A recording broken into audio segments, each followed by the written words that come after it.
If spoilers are supposed to make cars faster, why do they seem to do the opposite? They add weight, create drag, and often make a car less fuel efficient. So why do engineers put spoilers on cars at all? The answer has nothing to do with style, and everything to do with controlling airflow. At speed, a car is not just rolling along the road, it is interacting with a huge volume of moving air.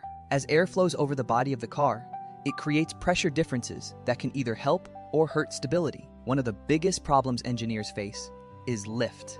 Just like an airplane wing, the shape of a car can generate lift. Air flowing over the top of the car can move faster than the air underneath, lowering pressure above the vehicle. At high speeds, that pressure difference can actually pull the car upward, reducing tire grip.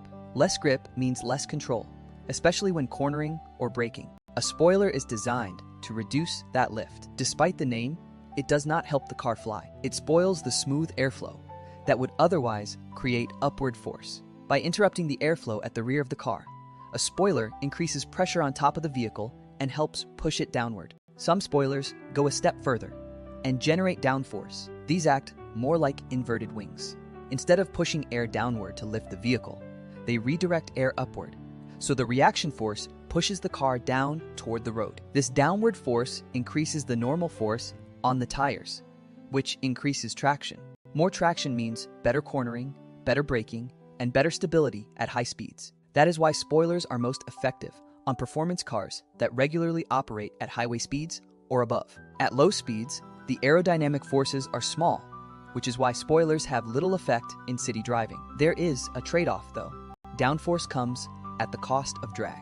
As a spoiler redirects airflow, it increases resistance, which can reduce top speed and fuel efficiency.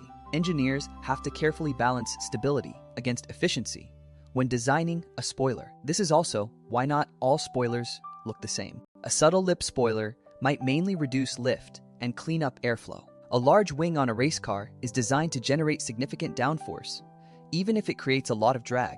Different designs serve different purposes, depending on the vehicle and how it is used. Modern cars often use active spoilers that deploy only at higher speeds. At low speeds, the spoiler stays hidden to reduce drag. As speed increases, it extends to improve stability and grip. This allows engineers to get the best of both worlds.